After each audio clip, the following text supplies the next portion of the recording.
नमस्कार मित्रों, आपका बहुत बहुत स्वागत है आपके अपने करेंट हेवन के यूट्यूब चैनल पर। साथियों, हर हर महादेव। सभी का बहुत बहुत बहुत बहुत शुक्रिया है भाई, और तहे दिल से शुक्रिया है सभी का। सभी को शुभ संध्या का नमस्कार। सभी प्रशिक्षु जुड़ जाएंगे। हम बात करने वाले हैं आज डीएलएड के एग्जामिनेशन पर। डीएलएड के एग्ज़ाम को लेकर क्या फिर से पीएनपी सचिव का रुख रहा है, अभी हम बात करते हैं। अभी हमने शाम को एक वीडियो क्लिप डाला था, ऑडियो क्लिप पीएनपी सचिव जी का। आपने देखा होगा, नहीं देखा है तो देख लेंगे, शेयर कर देंगे। और कोई निराशाजनक या फिर कोई भी ऐसी बात नहीं होनी चाहिए आप सभी के बीच में कि पेपर नहीं होगा। ठीक है ना, पेपर होंगे। अब यह सारी चीज़ें सोचकर हमें निराश नहीं होना है, ना ही हतोत्साह होना है ना।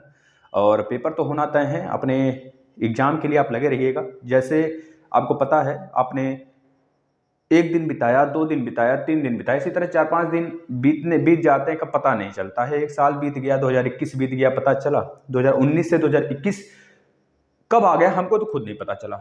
ग्रेजुएशन के बाद मेरा कब 19, 20, 21 3 साल बीत गया, हमें खुद पता तक नहीं चला। मित्र, बहुत ही ज़्यादा टेंशन, मानसिक पीड़ा बहुत ज़्यादा बच्चों के पास है।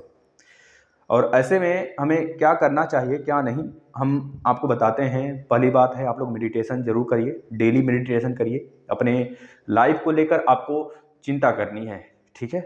और आगे जो घटना घटित हो रही है, और इस सरकार द्वारा जो खेला, जो गेम ये सब हो रहे हैं ना एग्जाम को लेकर हम लोग के साथ, वह सब हम लोग को मानसिक टेंशन दिया जा रहा है। हम सभी विद्यार्थी को एक तरह से मानसिक टेंशन, मानसिक पीड़ा बहुत ज़्यादा है। चाहे वो किसी भी सेक्टर का एग्जाम उठा लो भाई, रेलवे सेक्टर का एग्जाम उठाओ, एसएससी में तो कुछ सुधार आया है। इधर डीएलएड, चाहे शिक्षा विभाग से जो भी आपके यूपी टेट, सी टेट, जो ऐसे एग्जाम होते हैं, इस पे भी कुछ भी कर लो। लेकिन मित्र, बस हमें अपने माँ बाप का ध्यान रखते हुए, अपने घर वालों का, परिवार वालों का ध्यान रखते हुए थोड़ा सा जीना है। और अपने उस मंसूबे को हम लोग को बिल्कुल जगा के रखना है, ठीक है ना, जो हमें पाना है। अब ऐसे नहीं कि अब हम चले मर जाएं, कट जाएं, ये सब बकवास की बातें नहीं होनी चाहिए, ठीक है ना। ये सब तो खैर अनर्गल बातें हैं, और ये सब वो लोग करते हैं जो अपने लाइफ को एक तरह से खिलौना समझ बैठते हैं ना। हमें जीतना है, हमें हारना नहीं है ना। इन सब से हमें कुछ रिलेशन हमारा होना चाहिए खैर। और हमें सिर्फ जिस लिए हम बने हैं और जिसकी अभी तक हम तैयारी कर रहे हैं मित्र, सिर्फ उसकी तैयारी हमें करनी है। अब हम बात करते हैं डीएलएड के एग्जामिनेशन के लिए। उम्मीद करते हैं आप लोग शेयर कर दिए होंगे, लाइक कर दिए होंगे, है ना। नीचे टेलीग्राम का लिंक है मित्र, आप ज्वाइन कर लीजिए। क्लासेस के बारे में बात कर लें तो सारे क्लासेस डीएलएड के 3rd सेमेस्टर के मैथ के पूरे खत्म हो चुके हैं। प्रैक्टिस सेट चल रहा है डेली 12 बजे। और साइंस के क्लास चल रहे हैं। साइंस में साउंड हमने खत्म कर लिया। कल से प्रकाश की क्लास स्टार्ट हो जाएगी, प्रकाश यानी कि लाइट चैप्टर। इसके बाद एसएसटी की क्लास हैं, सारे के सारे पढ़े हुए, आप देखिए उसको, उसके भी आगे हम लाने वाले हैं class. DElEd 2nd semester math खत्म, डीएलएड 4th सेमेस्टर का मैथ भी प्लेलिस्ट में मैराथन मिल जाएगा। जो बच्चे पूछ रहे हैं क्या सर कहाँ से मिलेगा, तो मिल जाएगा। अभी सारे प्रशिक्षुओं का, जो प्रशिक्षु कमेंट किए हुए हैं कुछ जानने के लिए, उनका भी हम कमेंट लेंगे। और जो भी क्लास बनाए जाते हैं आपके मंसूबे के लिए बनाए जाते हैं, आपके हित के लिए बनाए जाते हैं, आप उसे शेयर जरूर किया करें मित्र, क्योंकि आपकी ही फैमिली है, आप इसे बड़ा करिए। आपसे बहुत उम्मीद है हमें, जितना आप हमसे उम्मीद लगाए बैठे हैं कि सर सारे क्लास देंगे, तो आपसे भी हमें उतना ही उम्मीद है कि आप इस फैमिली को उतना प्यार दीजिए जितना चाहिए, ठीक है। और रहेगी बात क्लासेस की, तो क्लासेस की चिंता ना करिए। यूपी टेट तक के क्लासेस हमने भर दिए हैं, बिल्कुल फ्री में ले जाइए, पूरा का पूरा फ्री में पढ़ो ना। आ जाओ प्लेलिस्ट में, सारे सब्जेक्ट मिलेंगे आपको। मात्र लैंग्वेज वाले सब्जेक्ट, इंग्लिश और संस्कृत छोड़ के हर एक सब्जेक्ट मिलेंगे। आ जाओ बेहतरीन तरीके से। इस साल का जो सारा का सारा एग्जाम हुआ था, इस साल का एग्जाम सी टेट हो चाहे यूपी टेट हो, देखना आकर जो इन्वायरमेंट है, जो मैथमेटिक्स से कहाँ से आया था, बाहर से थोड़े आया था मित्र, उसी में से आया था, है ना। तो हिंदी हो गया, ये सब उसी में से आया है। और हिंदी के तो हमने सेशन भी चला रखे हैं मित्र। जैसे कि यह बात कर रहे हैं हमारे पीएनपी सचिव से, एक हमारे मित्र ने बात किया, एक अभ्यर्थी ने बात किया, तो उनका कहना था, अभ्यर्थी का कहना था, सर बताइए मेरा एग्जाम कब होगा, है ना। सर को पता ही नहीं एग्जाम कौन से, पहले बात पूछ रहे कौन सा एग्जाम। आप लोग ऑडियो सुनिएगा, कौन सा एग्जाम भैया, तुम 50 एग्जाम कराते हो या फिर पूरे भारत का एग्जाम आपकी जिम्मे है। हम माननीय सचिव जी से कह रहे हैं, माननीय सचिव जी के ऊपर बोल रहे हैं। उन्होंने ऑडियो में ऐसे अपने आप को प्रेजेंट किया है ना, जैसे लग रहा है कि उनको पता ही नहीं है कौन सा एग्जाम का डेट हमने निकाल कर बैठे हैं, हम निकाल के बैठे हैं। भाई तुम टेंटेटिव डेट नहीं, तुमने भैया आपने जो है कि उसको नोटिस के जरिए निकाला हुआ है, आपके एग्जाम 9 से होंगे। ये आपने निकाला है, बच्चे परेशान हैं, बच्चों का एक तरह से बच्चों का मानसिक पीड़ा बहुत ज़्यादा है कि आपने एग्जाम तो डेट निकाल दिया है, लेकिन उसका डेट शीट कब निकालेंगे। जब उनसे अभ्यर्थी पूछा कि सर डेट शीट कब आएगा, तो उन्होंने बोले कौन सा डेट शीट, कौन सा डेट शीट, अच्छा डेट शीट, हाँ हाँ हाँ हाँ बता रहे हैं, तो आ जाएगा इस महीने में, नहीं तो फिर अगले महीने में आ जाएगा। भाई यहाँ पे जो छोटा बच्चा है ना, उनसे पूछेंगे भैया चुनाव किसका है, तो बता देगा योगी का चुनाव है। लेकिन इनको यह बोल रहे हैं कि सर हमें अभी हम चुनाव का समय देखना है, टाइम देखना है कि कब कब चुनाव का समय है, जो मतलब चुनाव होने वाला है, 10 है, 14 है, इस तरह है ना डेट है, 7 डेट है, लास्ट 7 तारीख 7 मार्च तक है, 10 को आपका रिजल्ट आ जाएगा चुनाव का। तो इनको मतलब कि एक तरह से यह नहीं पता है कि चुनाव कब होगा, ये बोल रहे हैं कि चुनाव का डेट पहले देख लेते हैं। भैया चुनाव का डेट बच्चा बच्चा जान गया है और आपको चुनाव का डेट नहीं पता है, पागल बना के रखे हो अभ्यर्थियों को। और इतना तो कन्फर्म है मित्र, चुनाव के समय भी एग्जाम होते हैं, ठीक है ना, जो चीज़ें हैं एग्जाम होंगे आपके, अगर होते हैं तो चुनाव के समय भी हो सकते हैं, मात्र उस दिन नहीं होगा जिस दिन आपके चुनाव होंगे, है ना। और अगर यह इस तरह से रवैया अपना के चल रहे हैं, इनको यहाँ तक कि डेट नहीं पता है या बेहोश में है, एग्जाम होगा तो जगेंगे, कौन बड़ा बड़ा जलेबा ला के रखेंगे पास में, कौन बड़का बड़का लड्डू ला के रखेंगे पास में, तो कुंभकर्ण का बाऊ जगेंगे, फिर इसके बाद ऐसे सूंघ के जगेंगे, फिर हाँ खुशबू तो आ गई है, अब उठना पड़ेगा मुझे। बच्चे हैं, बच्चे वेट कर रहे हैं भाई एग्जाम के, कहीं ऐसा ना हो सोते सोते, समझ रहे हो ना, सो जाए पूरा। तो मित्र उनको हमारे भविष्य को लेकर चिंता नहीं है ना, और ना ही किसी को, हमारे भारत सरकार में ना बता दे मित्र, किसी को चिंता नहीं है, ससुरे सब पैजामा है, सबको लगता है कि नौकरी मिल गई है, अब कोई हटा ही नहीं सकता कोई माई का लाल ससुरा। लेकिन एक दिन जब मोदी जी टाइट हो जाए ना, टाइट कर देना, तो सबकी बत्था ढील हो जाएगा। अभी हम बात करते हैं एनटीपीसी और ग्रुप डी को लेके। लेकिन मित्र आपकी एग्जाम जो है, अगर हम मान के चलें तो अगर जिस हिसाब से रवैया कर रहे हैं ना, तो फरवरी में ना ही डेट सीट देंगे आपके। फरवरी में हमें उम्मीद बहुत कम है, बहुत कम मतलब कि 10% उम्मीद रखकर हम चलते हैं, 10%, और 90% चांस है कि 7 तारीख के बाद आपके, या फिर 10 तारीख जब रिजल्ट आएगा एग्जामिनेशन का, मतलब कि एक तरह से चुनाव का, भाई वो तो एग्जामिनेशन ही है उन लोग का, चूतियों का एग्जाम, जो पागल बनाते हैं देश को, उनका एग्जाम है, उनका रिजल्ट आने वाला है 10 को। ये देखो यह पूरा का पूरा जो राजनीति है ना, एक डेरा है, डेरा। आप भी जा सकते हो देखना, जिस दिन दिमाग पगलाया ना अभ्यर्थियों का, उस दिन यही डकैत करेंगे, यही डकैती करना स्टार्ट करेंगे, यही चोरी चमारी लूटा पूटा यही सब करना स्टार्ट करेंगे, फिर मारना पीटना, एक आठ MLA MP को धर के रेत देंगे, कहानी खत्म, जाओ ससुरे, एग्जाम नहीं करा रहे थे, अब हम जेल में भलके सड़ेंगे, लेकिन तुम्हारा काम खत्म। दिमाग पगलाएगा तो क्या होगा, यही सब होगा ना मित्र। जो चीज़ें हम लोग झेल रहे हैं ना, वह हम ही लोग बस समझ सकते हैं, उनके बच्चे नहीं समझ सकते, क्योंकि इतना ज़्यादा हर एक एग्जाम को लेके मानसिक पीड़ा। भाई 1 साल बीत गया, पता नहीं चला, साला होली आया फिर से होली आ गया, अरे यार घर में बैठे बैठे फिर से होली आ गया, हम अभी तक कुछ नहीं कर पाए, बस एक के एग्जाम की तैयारी कर रहे हैं, वो भी लटकाया पड़ा है साला कि कब होगा कब नहीं होगा। अभी होली बीता, फिर से होली आ गया। अभी हम ठाने थे कि प्रभु लड्डू माने थे प्रभु शिव शंकर जी से, शिव भोलेनाथ से, कि अगला होली तक अगर नौकरी हमको दिलवा दिया ना, तो हम 1 किलो लड्डू चढ़ाएंगे, 2 किलो लड्डू चढ़ाएंगे। उससे थोड़ा वो होली बीत गया, लो होली आ गया, खिचड़ी बीत गई। हम पूछे थे, सोचे थे कि ससुरा इस बार खिचड़ी का पतंग नहीं उड़ाएंगे, पहली नौकरी पा जाते हैं, फिर ससुरा का जितना पतंग भरे हैं ना ड्रम में, सब इकट्ठे उड़ाएंगे एक के साथ है।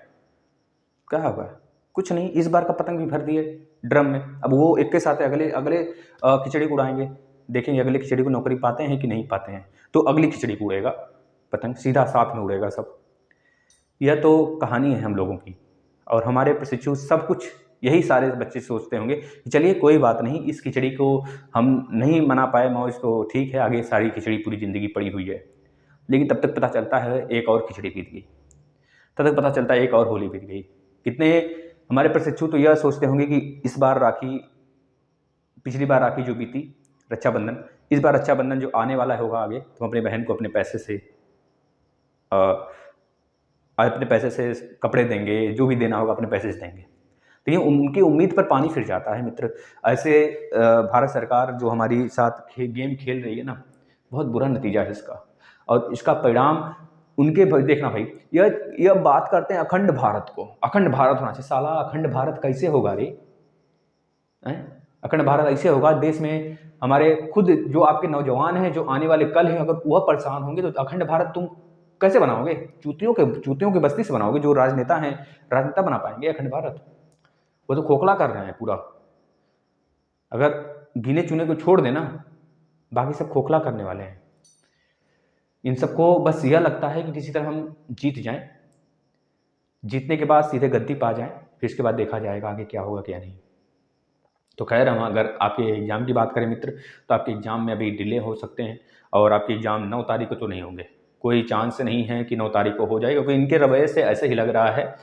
और अगर फरवरी में हुआ भी तो उस दिन आपके एग्ज़ाम नहीं होंगे जिस दिन चुनाव है। इसका कोई भी फाइनल इन्होंने बताने की कोशिश नहीं की है। प्रयास तो किया है लेकिन नहीं बता पाए, क्योंकि भाई मुंह में लड्डू उड्डू भरे होंगे। इसमें से प्रयास तो किए बोलने को, लेकिन ये बोल नहीं पाए सही से। बोलना चाह रहे थे, खैर इतना हम लोग मान सकते हैं कि मतलब कि कुछ तो भाई पीएनपी सचिव हैं, कुछ तो ऐसे तेल नहीं लगा, मतलब कि उनको थोड़ा सा इज्जत तो दिया जाए। मतलब बोलना चाह रहे थे, या फिर भूख भूख लग गई होगी, चले गए होंगे खाना पीना खाने।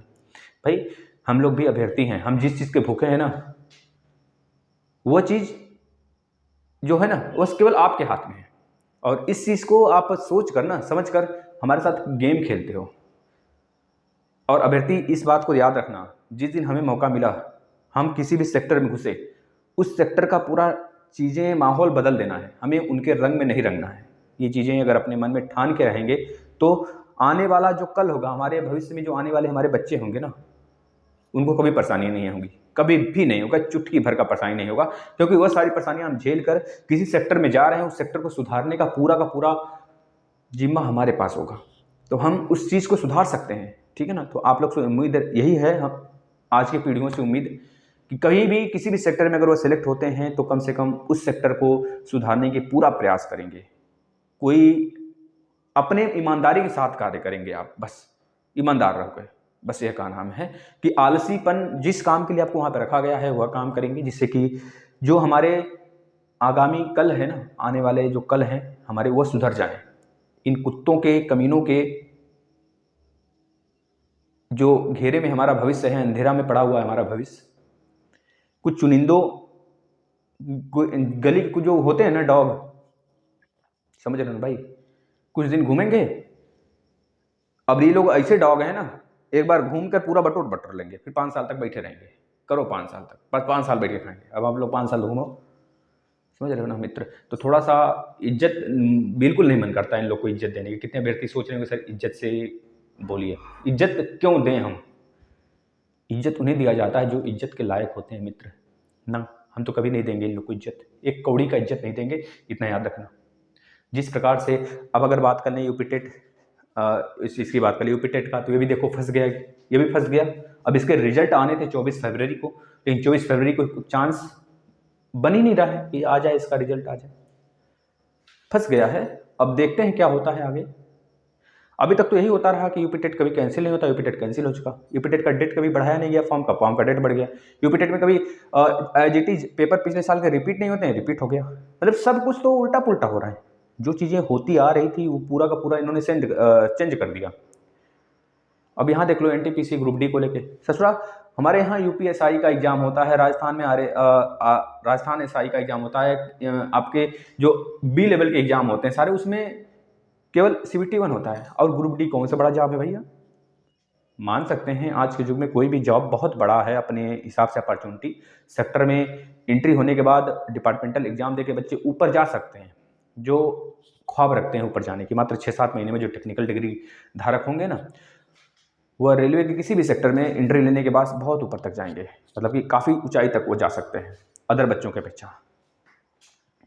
लेकिन तुम मौका भी नहीं देते हो भाई। अब बोलना इनका है कि CBT 2 कराया जाएगा। भाई कहाँ है CBT 2 कराओगे? तुम्हारे भांजा, तुम्हारे मामा, तुम्हारे बहन का, तुम्हारे भाई का हुआ है क्या रेलवे कि मनमन्ना कर रहे हो तुम? और मनमन्ना तब कर रहे हो जब एक दिन पहले एग्जाम है, तो उस दिन बता रहे भैया CBT 2 लेंगे। मतलब खाना भूख लगा है बहुत तेज, थरिये में खींच ले रहा है साला, सामने है थाली, हम जैसे ही उठा रहे हैं रोटी, थाली गायब आगे से। यह इन लोग का कारनामा है। मतलब कि कुछ भी, कितना भी गंदा गंदा कुछ बक दो इनके लिए ना, सब कम ही है। सच में पता चल जाता है कि भारत के ही राजनीतिज्ञ हैं, राजनेता हैं, भारत के राजनीतिज्ञ हैं ये लोग। और ये चीज़ें अगर कभी ऐसे उड़ जाए ना, मतलब कि एक तरह से इंटरनेशनल मीडिया कवरेज में आ जाए ना, बहुत मज़ा आ जाएगा, सच बता रहे हैं, बहुत आनंद आ जाएगा। आज गणतंत्र दिवस है। इस गणतंत्र दिवस के अवसर पे हमारे खान सर और बहुत बड़े बड़े टीचर्स जो हो गए, आप लोग देख रहे थे किस तरह से उनको एक तरह से सर्विलेंस के लिए वो बोल रहे थे सब कुछ, है ना। तो खैर इन लोग के अब एनटीपीसी का ग्रुप डी का एग्ज़ाम की बात करें मित्रों, तो आपके एनटीपीसी और ग्रुप डी के एग्ज़ाम जो हैं वह कह लीजिए कि लास्ट आपके जनवरी फरवरी मार्च में जो 4 सदस्य की कमेटी बनाई गई है, वो अपना यह एक तरह से अपना रिजल्ट सौंपेगी। वह बात करेगी ईमेल के माध्यम से बच्चों से और टीचर से कि क्या इसमें क्या बातें हैं बताओ भाई। तो उसमें जाहिर सी बात है सुधार तो होगा, निश्चित सुधार होगा। और CBT 1 के एग्ज़ाम ही होंगे केवल ग्रुप डी में, CBT 2 के नहीं होंगे।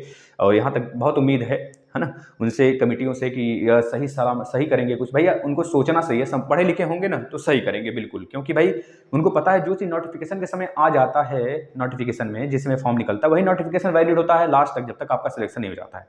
अब उसके बाद कोई सुधार करना हो तो करो भाई, कोई कानून तब न बनता है। अभी तक जो कानून बना है अगर उसके अंदर या फिर वैसा अपराध आप करते हो जो कानून बना है उसके हिसाब से आपको सजा दी जाती है, लेकिन अगर आपने ऐसा कोई कांड कर दिया जिसका कोई कानून बना ही नहीं है तो कहाँ सजा होगा आपको। तो अगर मान लीजिए कांड ऐसा कर दिया जिसके लिए सजा होना चाहिए, हमारे यहाँ प्रावधान है नहीं सजा का, तो उसके लिए फिर से प्रावधान बनाया जाएगा, फिर आगे अगर वैसी कांड होती है तब आपको सजा दिया जाएगा। ये सारी चीज़ें होनी चाहिए और यही होती हैं। हमारा भाई भारत लोकतंत्र है, गणतंत्र देश है ना, यहाँ पे लोकतंत्र है, कोई राजतंत्र नहीं है मित्र। अध्यक्ष शासन नहीं है यहाँ पर संसदीय शासन है और इस वजह से लोग फायदा उठाते हैं। मित्र जो भी होगा हमारे लिए भविष्य के लिए अच्छा होगा। अगर आपको वीडियो सेशन समझ में आया हो तो आप इसे शेयर करेंगे और प्लीज़ आपसे रिक्वेस्ट है सारे क्लासेस फॉलो करिए। हिंदी के क्लास जो आते हैं उसको जरूर फॉलो करिए आप, और प्लीज़ जितने क्लास हैं उसका रिवाइज जरूर करिए आप। एग्जाम होना तय है चाहे जब होगा। धन्यवाद।